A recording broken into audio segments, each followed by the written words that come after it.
हाँ जी, मैंने recording start किया। हम बात कर रहे थे रेगुलेशन से फिर बात कर रहे थे, तो किलोथर्म्स कौन से होते हैं?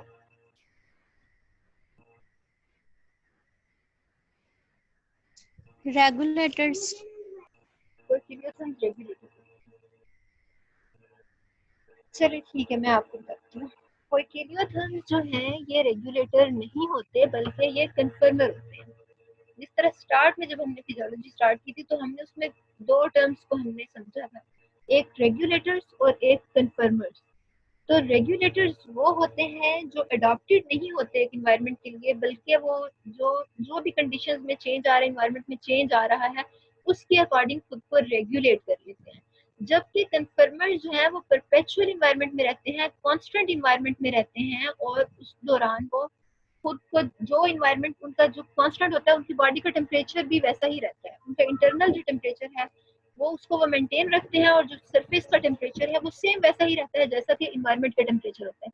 तो चूंकि वो उस इन्वायरमेंट में ही उन्होंने रहना है हमेशा, और वो जो इन्वायरमेंट है वो भी स्पेसिफिक है, उसमें कोई चेंज नहीं आ रहा, तो उन्हें जरूरत ही नहीं है कि वो रेगुलेट करें। जब चेंज आ ही नहीं रहा तो उन्हें रेगुलेट किस चीज को करना है? ठीक है। तो ऐसे ऑर्गेनिज्म जो रेगुलेट नहीं करते बल्कि एक परपेचुअल इन्वायरमेंट में रहते हैं, तो उन्हें हम कहते हैं कन्फर्मर्स। ठीक है। और जो चेंजिंग जिनका इन्वायरमेंट, ऐसे ऑर्गेनिज्म जो एवर चेंजिंग इन्वायरमेंट में रह रहे हैं, उन्हें हम कहते हैं ये रेगुलेटर्स हैं। वो खुद को रेगुलेट करते हैं, अपनी जो बॉडी फिजियोलॉजी है उसको मेंटेन रखते हैं, होमियोस्टेसिस करते हैं। ठीक है। तो वो होंगे रेगुलेटर्स। तो किलोथर्म्स जो है ये वो ऑर्गेनिजम्स हैं, अगर हम थर्मोजेनेसिस के हवाले से देखें, जो कोल्ड ब्लडेड, जो ये जो एक टर्म पहले इस्तेमाल की जाती थी कोल्ड ब्लडेड की, कि ऐसे ऑर्गेनिजम्स जो इंटरनली हीट जनरेट नहीं कर सकते, तो उन्हें हम कहते हैं कोल्ड ब्लडेड ऑर्गेनिजम्स हैं। यानी इंटरनली हीट जनरेट नहीं कर सकते, इट मीन्स कि अगर बाहर टेम्परेचर कम हो रहा है तो उनकी बॉडी का टेम्परेचर कम हो जाएगा, बाहर कम हो रहा है तो बॉडी का टेम्परेचर कम हो रहा है, बाहर ज्यादा हो रहा है तो उनका भी टेम्परेचर ज्यादा हो रहा है। यानी वो रेगुलेट नहीं कर पा रहे उसको, जो इन्वायरमेंट में टेम्परेचर है वो इनको इफेक्ट कर रहा है। अगर वो उनको इफेक्ट कर रहा है और वो उसको इंटरनली हीट जनरेट नहीं कर पा रहे, तो उन्हें हम कहते हैं ये किलोथर्म्स है। और चूंकि इंटरनली हीट जनरेट नहीं कर पा रहे, तो उन्हें हम कहते हैं ये कोल्ड ब्लडेड है।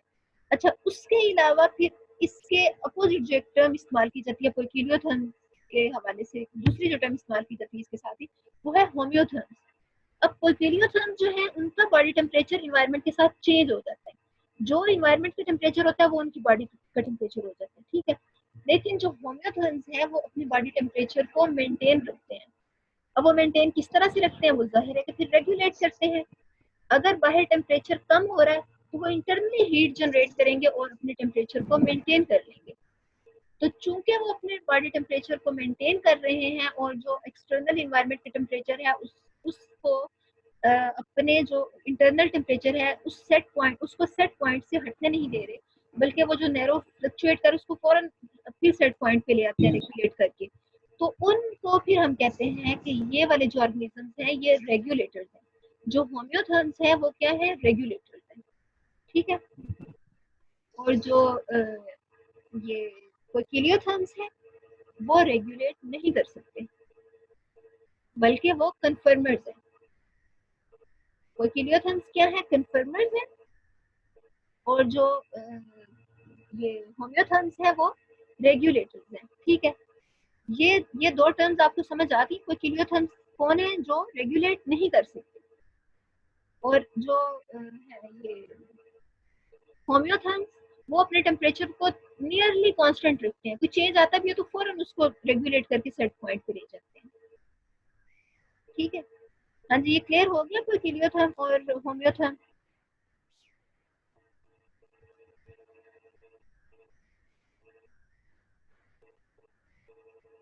ये क्लियर हो गया आपको किलोथर्म और होम्योथर्म का? टाइम हमारे पास लिमिटेड सा होता है, आप जरा जल्दी रिस्पॉन्ड कर दिया करें तो बेहतर होगा। जी मैम, हो गया। हाँ जी। इसके बाद जो नेक्स्ट फिर आगे जो एक क्लासिफाई किया जाता है ऑर्गेनिजम्स को, वो ये जो भी हमने बात की कि जो इंटरनली हीट जनरेट नहीं कर रहे। ठीक है। और एक वो है जो इंटरनली हीट जनरेट कर सकते हैं।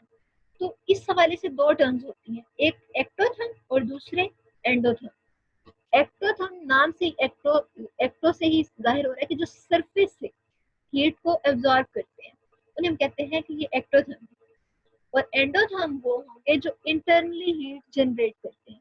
एक्टोथर्म वो जो इंटरनली हीट जनरेट नहीं करते बल्कि इन्वायरमेंट पे रिलाई करते हैं। जैसे रेप्टाइल्स हैं, रेप्टाइल्स रेगुलेट नहीं कर सकते, वो इन्वायरमेंट पे डिपेंड करते हैं। अगर टेम्परेचर जो है वो फ्लक्चुएट कर रहा है, टेम्परेचर लो हो गया है, तो वो सन बास्किंग करेंगे। सन बास्किंग करके किस तरह से हीट ले रहे हैं? अपने इन्वायरमेंट से हीट ले रहे हैं, आउटसाइड इन्वायरमेंट से ले रहे हैं, तो उन्हें हम कह रहे हैं कि ये एक्टोथर्म्स है। वो इंटरनली हीट जनरेट करके अपने बॉडी टेम्परेचर को रेगुलेट नहीं कर पा रहे। जबकि अगर आप देखिए ये बर्ड्स को अगर आप देखिए, तो बर्ड्स जो है वो इंटरनली हीट जनरेट करते हैं और अपने बॉडी टेम्परेचर को नियरली कांस्टेंट रखते हैं। तो एक्टोथर्म्स वो जो बॉडी टेम्परेचर को रेगुलेट करने के लिए इन्वायरमेंट पे डिपेंड कर रहे हैं, और एंडोथर्म्स वो जो अपनी बॉडी में इंटरनली हीट जनरेट करके अपने इंटरनल ऑर्गन्स पे टेम्परेचर को मेंटेन रखते हैं। जो असल में मेन चीज है ना वो यही है कि इंटरनल जो टेम्परेचर है, विजुअल ऑर्गन्स का जो टेम्परेचर है, उनको मेंटेन रखना। क्योंकि जो आपके वाइटल ऑर्गन जो आपके विजुअल कैविटी में मौजूद है, vital organ, visual organ, life के आपके सर्वाइवल के लिए उनका प्रॉपरली फंक्शन करना जरूरी है। और जो मेटाबॉलिज्म बॉडी में परफॉर्म हो रहा है वो जाहिर है सारे का सारा जो है वो एंजाइम्स कर रहे हैं, और एंजाइम्स क्या है? प्रोटीन्स हैं, और प्रोटीन्स के लिए, एंजाइम्स के लिए ऑप्टिमम टेम्परेचर जरूरी है एक प्रॉपरली उनके फंक्शन करने के लिए। तो जो टेम्परेचर है वो फिर ज्यादा जरूरी किसका हुआ? इंटरनल जो टेम्परेचर है उसको मेंटेन रखना। तो ये जिनको हम कोइलियोथर्म्स कहते हैं ना कि ये टेम्परेचर को रेगुलेट नहीं कर पाते, इनफैक्ट ये भी जो इंटरनल इनका टेम्परेचर है उसको ये मेंटेन रखते हैं। अभी जब हम आगे एग्जांपल देखेंगे ना तो आपको अंदाजा होगा कि ये अपने इंटरनल टेम्परेचर को कैसे रेगुलेट करते हैं। हालांकि ये तो कोइलियोथर्म्स हैं और ये तो कन्फर्मर्स हैं और ये तो रेगुलेटर नहीं है, इसके बावजूद वो अपने इंटरनल टेम्परेचर को रेगुलेट करते हैं। ठीक है। अच्छा, अब एक तो कोइलियोथर्म और होम्योथर्म हो गया। उसके बाद हमने एक्टोथर्म और एंडोथर्म को देख लिया। इसके अलावा एक और टर्म जो यूज की जाती है वो हेट्रोथर्म की है। हेट्रोथर्म जो है ये इनमें एंडोथर्म और एक्टोथर्म के बैन बैन कुछ होता है, इनके ये दरमियाना सा आप इनको समझ लें कि दोनों वाली जो है ना स्ट्रेटजीज वो ये अपनाते हैं हेट्रोथर्म। यानी जो ये एक्टोथर्म थे ये हीट को एब्जॉर्ब करने के लिए या हीट के लिए, अपने टेम्परेचर को मेंटेन करने के लिए ये किस पे डिपेंड कर रहे थे? एक्सटर्नल इन्वायरमेंट पे। जबकि जो एंडोथर्म है वो इंटरनली हीट जनरेट कर रहे थे। तो हेट्रोथर्म ये दोनों काम कर रहे होते हैं। जैसे जो मैमल्स हैं वो हेट्रोथर्म्स हैं, वो अपने इन्वायरमेंट पे भी डिपेंड करते हैं, और दूसरी बात ये कि वो अपने इंटरनली भी हीट जनरेट करते हैं। यानी वो एंडोथर्म वाला काम भी कर रहे होते हैं, एंडोथर्मिक एक्टिविटी भी उनमें हो रही होती है, और दूसरा एक्टोथर्मिक एक्टिविटी भी। तो उस वजह से हम इनको कहते हैं हेट्रोथर्म है।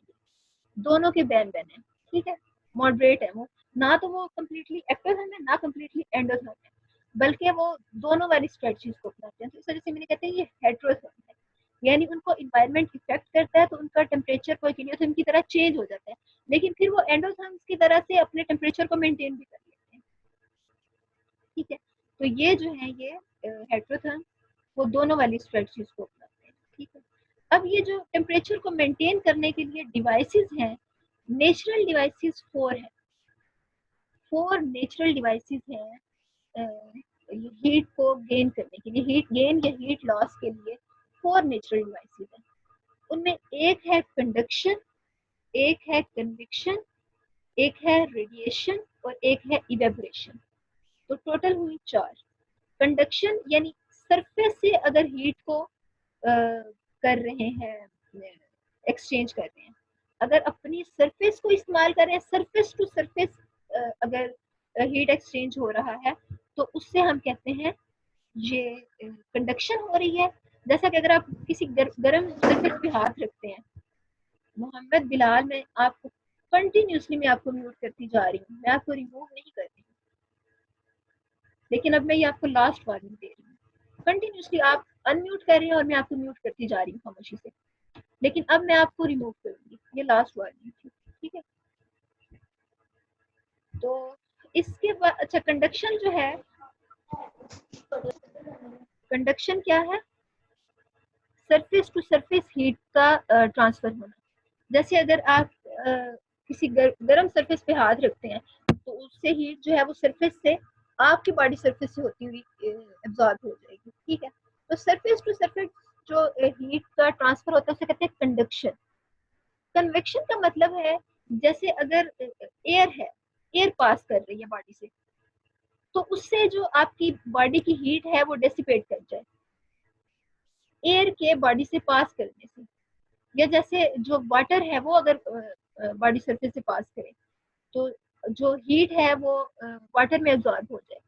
तो इस तरह अगर किसी मीडियम के थ्रू अगर हीट जो है उसका ट्रांसफर हो रहा है तो उसे कहते हैं ये कन्विक्शन है।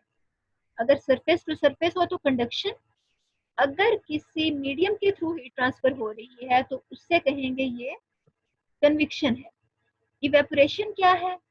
अगर ये जो स्वेट ग्लैंड्स है थ्रू स्वेटिंग अगर हीट जो है वो ट्रांसफर हो रही है, हीट थर्मोजेनेसिस हो रही है, हीट जो है वो उसको टेम्परेचर को रेगुलेट किया जा रहा है और हीट को जो हाई एनर्जी मॉलिक्यूल्स हैं उनको रिलीज किया जा रहा है और स्वेट ग्लैंड्स वर्क कर रहे हैं, तो उन्हें हम कहते हैं ये इवेपोरेशन है। यानी जब स्वेट ग्लैंड्स इन्वॉल्व हो गए तो ये इवेपोरेशन है।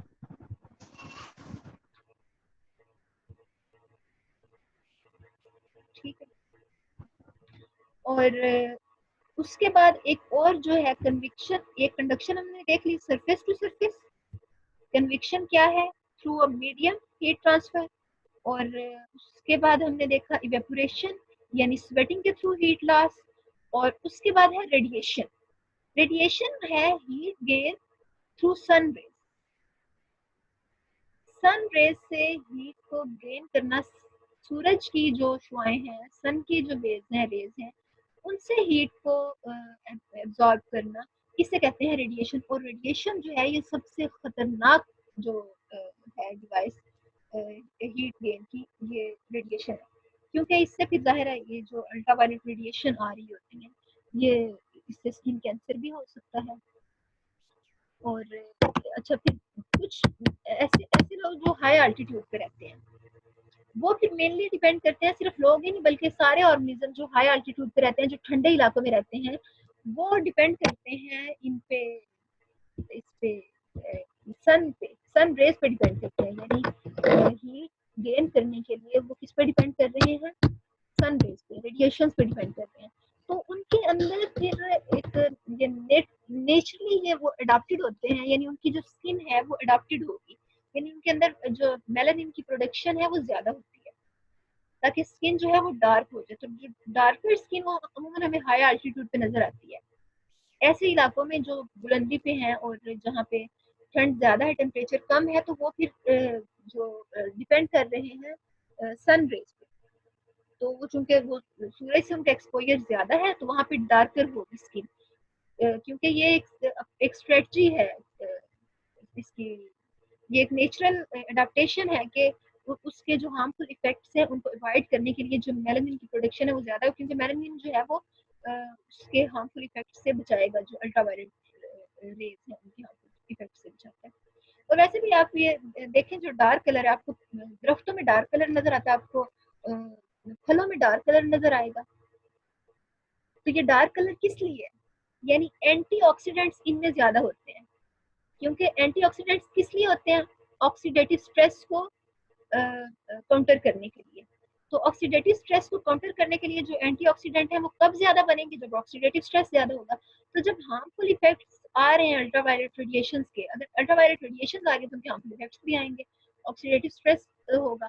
उस ऑक्सीडेटिव स्ट्रेस को काउंटर करने के लिए एंटीऑक्सीडेंट्स जो है वो फिर रिलीज होंगे। ठीक है, ये वैसे एक एडिशनल बात थी कि एडिशनल इंफॉर्मेशन होगी कि ये जो पौधे वगैरह हैं इनमें मतलब डार्क वगैरह नजर आता है। ठीक है, तो इसके अलावा हमने जो आपको याद रखने की बात है, आप ये याद रखिए कि जो नेचुरल डिवाइसेस हैं वो 4 हैं: कंडक्शन, कन्विक्शन, रेडिएशन और इवेपोरेशन। ठीक है, इसके अलावा जो ऑर्गेनिजम्स हैं वो, यानी कि ये तो जो इन्वायरमेंट से हीट ले रहे हैं उसके लिए ये 4 नेचुरल डिवाइसेस हैं। लेकिन इससे हट के जो हाँ जी, तो कोई भी ऑर्गेनिजम्स जो किसी भी इन्वायरमेंट में रह रहे हैं, उस इन्वायरमेंट में सर्वाइव करने के लिए उनकी बॉडी में डिफरेंट एडाप्टेशंस होंगी। अब हमने ये बात पहले जब हमने रीनल फिजियोलॉजी पढ़ रहे थे, तो उसमें हमने ये डिस्कस भी किया था कि मुख्तलिफ जो एडाप्टेशन जो है वो मुख्तलिफ लेवल्स पे होंगी। सिर्फ ऐसा नहीं होता कि जो हम बिहेवियरल एडाप्टेशन देख रहे हैं, जैसे हम पोकिनियोथर्म्स में देखते हैं रेप्टाइल्स में कि वो उसमें शेड में रिफ्यूज लेंगी या फिर सन बास्किंग कर रहे हैं, तो ये तो एक बिहेवियरल एडाप्टेशन है। लेकिन उसके अलावा हमने ये भी देखा था कि एनाटॉमिकल लेवल पे होती हैं एडाप्टेशन, उसके अलावा सेलुलर लेवल पे होती हैं, फिजियोलॉजिकल लेवल पे होती है, फिजियोलॉजी उनकी अडॉप्टेड होती है, बिहेवियरल लेवल पे होती है। ठीक है, तो अब जो हम एग्जांपल डिस्कस करने जा रहे हैं वो है बॉटम डिवेलर्स की, और ये जो स्क्रीन आपको शो भी हो रही है इस पे आपको स्केट नजर आ रही है। ठीक है, ये कार्टिलेजिनस फिश, ये है बॉटम डिवेलर, यानी ये सी के बॉटम में रहती है, इसका हैबिटेट है सी का बॉटम। तो आपको पता है कि बॉटम ऑफ सी में तो जाहिर है कि जो टेम्परेचर है वो नियरली कांस्टेंट ही रहता है, जो सरफेस है उसका टेम्परेचर तो चेंज होगा, जो सी की सरफेस वाटर है उस वाटर सरफेस वाटर का तो टेम्परेचर चेंज होगा, लेकिन जो बॉटम वाटर है उसका टेम्परेचर तो नियरली कांस्टेंट ही रहेगा। अब जो इस कांस्टेंट इन्वायरमेंट में ये रह रही है, जब इन्वायरमेंट में चेंज ही नहीं आ रहा, तो इसको क्या जरूरत है कि ये इसके अंदर कुछ ऐसी रेगुलेटरी डिवाइसेस हो कि ये उसको रेगुलेट कर सके। जब चेंज आ ही नहीं रहा, जब इन्वायरमेंट नहीं कांस्टेंट रहना, तो इनके अंदर एडेप्टेशन ऐसी होती है कि जो उस कांस्टेंट इन्वायरमेंट में सर्वाइव करने के लिए इनके लिए हेल्पफुल होती है। ठीक है, इसमें सबसे पहली बात तो ये कि आप देखिए कि इनकी क्लमसी बॉडी होती है, इनकी थिक बॉडी होती है और लार्जर बॉडी होती है, साइज जो है इनका लार्जर होता है, ताकि जो कोर है यानी इंटरनल जो ऑर्गन्स हैं उनसे हीट डेसिपेशन को कंट्रोल किया जाए, कम किया जाए, क्योंकि जो एक्सटर्नल इन्वायरमेंट है वो कोल्ड है। और हमने ये बात की है कि विजुअल ऑर्गन यानी जो वाइटल ऑर्गन्स हैं उनकी फंक्शनिंग के लिए टेम्परेचर का मेंटेन होना जरूरी है, और उनका हायर होना, टेम्परेचर का स्लाइटली हायर होना जरूरी है। तो जब इन्वायरमेंट का टेम्परेचर कोल्ड है, तो अब इनके अंदर रेगुलेट तो इन्होंने कर नहीं सकना, तो इनके अंदर एडाप्टेशन है। एडाप्टेशन ये है कि इनकी बॉडी क्लम्सी होगी, बॉडी थिक होगी, लार्जर होगी, ताकि इंटरनल जो हीट है वो आउटवर्ड इजीली डेसिपेट ना कर सके। दूसरा, आप इनके अपेंडिजेस देखिए, या तो अपेंडिजेस जो है वो इनमें आप देखिए फिन्स नहीं है, या तो अपेंडिजेस जो है वो रिड्यूस्ड होंगे या फिर यानी मतलब शॉर्ट अपेंडिजेस होंगे, या फिर होंगे ही नहीं जैसा कि इसमें है। अगर है भी तो फिर क्या होता है कि उन तक जो ब्लड सप्लाई है वो बहुत रिस्ट्रिक्टेड होती है, बहुत कम ब्लड सप्लाई किया जाता है सरफेस को। और दोबारा से शुरू करूंगी रिकॉर्डिंग, मेरा ख्याल है। अच्छा चले मैं शुरू करती हूँ, जो बात हम कर रहे थे उसको मैं कंटिन्यू करूँ। एक तो ये आज कनेक्टिविटी का बहुत ज़्यादा इशू हो रहा है, चले आपकी क्लास में तो वैसे कोई इतना इशू हुआ। एक मिनट, हाँ जी, तो आप इसमें देखिए इसके अपेंडिजेस जो है वो एक तो शार्ट होंगे, या जैसे इसमें तो अपेंडिजेस है ही नहीं, ठीक है, पिन इसमें नहीं है। दूसरा ये कि इनको जो ब्लड सप्लाई है वो रिस्ट्रिक्टेड होगी, और सरफेस पे ब्लड सप्लाई रिस्ट्रिक्टेड होगी ताकि सरफेस से हीट डेसिपेट ना हो। फिर दूसरा आप ये देखिए कि इनके अंदर इनकी हैबिट्स कैसी डेवलप हुई है कि ये डेट्राइटस फीडर है, यानी डेड मटेरियल पे फीड करती हैं। अब ऊपर से जो डेड मटेरियल होगा वो जाहिर है नीचे की तरफ ही आएगा, इन्हें ऊपर जाने की जरूरत ही नहीं है। अब ऊपर जो है टेम्परेचर फ्लक्चुएट कर रहा है और नीचे जो टेम्परेचर है वो कांस्टेंट है, तो इन्हें जरूरत ही नहीं है कि ये ऊपर जाएं। और चूंकि ये है डेट्राइटस फीडर, तो इस वजह से ये फिर ये इनकी हैबिट है कि ये डेड मटेरियल पे फीड करती है, और डेड मटेरियल खुद ही ऊपर से नीचे आ रहा होता है और इन्हें ऊपर जाने की जरूरत ही नहीं है। तो इस तरह भी ये अपने बॉडी टेम्परेचर को रेगुलेट करती हैं। फिर ये कि इनकी जो स्किन है वो स्केली और केराटिनाइज्ड होती है, ताकि ये जो इंटरनल टेम्परेचर है वो मेंटेन रखा जा सके। और लेकिन जो इनका रेक्टल, एनल और ओरल टेम्परेचर है, यानी जो सरफेस का टेम्परेचर है, वो इनके इन्वायरमेंट जैसा ही होता है। ठीक है, फिर उसके अलावा इनके अंदर एक और एडाप्टेशन ये होती है कि जो इनके अंदर काउंटर करंट मल्टीप्लायर्स होते हैं, यानी ये इनकी एक एनाटॉमिकल अडेप्टेशन है कि जो इनकी आर्टरीज हैं, ब्लड आर्टरीज, उनको उन्होंने वेन्स ने सराउंड किया होता है। यानी आर्टरीज जो ब्लड लेके आ रही हैं हार्ट से, उनका उसका जाहिर टेम्परेचर ज्यादा है। जो कोर से ब्लड आ रहा है और कोर में हमें पता है टेम्परेचर